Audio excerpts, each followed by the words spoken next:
Wao wanakuja kwa ajili ya kusikiliza maneno, sio kucheka. Kucheka imo pia. Ndio maana na mimi wananichukua kama kikatuni kwa hiyo sijasema. Mimi najielezea mimi mwenyewe. Nashukuru sana Mheshimiwa Mwenyekiti wa Board.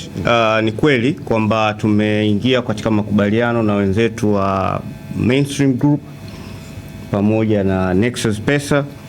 Utaratibu kama tulivyosema, utoaji wa kadi za Simba unazingatia katiba yenyewe ya Simba, kwa maana utaratibu utakwenda vile vile katika mchakato wa kuanzia katika ngazi za matawi na kuja mpaka makao makuu kwa ajili ya kupata hizo kadi.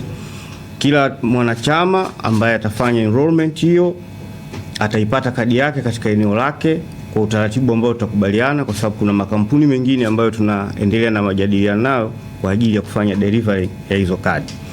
Zaidi ya hapo tu kwamba ni wakati mwafaka kwa wanachama haswa kwenye ngazi zile za matawi, kwa sababu tutaanza na usajili wa matawi muda mfupi kuanzia sasa, ili matawi yale yawe registered, yaeleweke yalipo na viongozi wake, na tutaleta document ambazo zitakuwa zinaainisha sasa orodha ya wanachama katika hayo matawi, na ili yawe matawi ambayo yanaeleweka, sio tawi ambalo mtu anatembea nalo mfukoni anasema mimi mwenyekiti au katibu wa tawi ambalo halijakuwa limesajiliwa.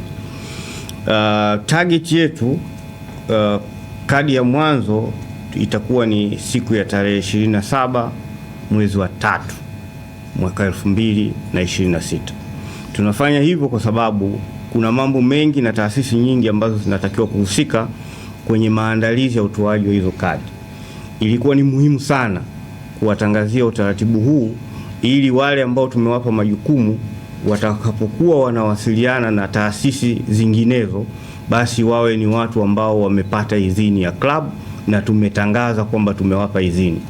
Si rahisi kumwambia Nexus wafanye utaratibu wa mchakato wa kadi au kuambia Mainstream watengeneze mfumo wa uendeshaji wanachama na kadhalika bila ya kuwa wamepata idhini inayotambulika. Simba ni taasisi kubwa, ni lazima tujenge uaminifu na uadilifu kwa watu ambao tunashirikiana nao, na ni jambo la wazi, na mchakato ulienda kwa mujibu wa taratibu za nchi yetu na kwa mujibu wa sheria za nchi yetu. Kwa hayo machache, Mheshimiwa Mwenyekiti, nashukuru sana. Labda kama ulivyosema, nitaomba ulizie tumkaribishe mwenzetu wa Nexus kama analo la kusema na Mainstream Group wanalo la kusema, then kama kutakuwa na maswali tutajibu. Asante.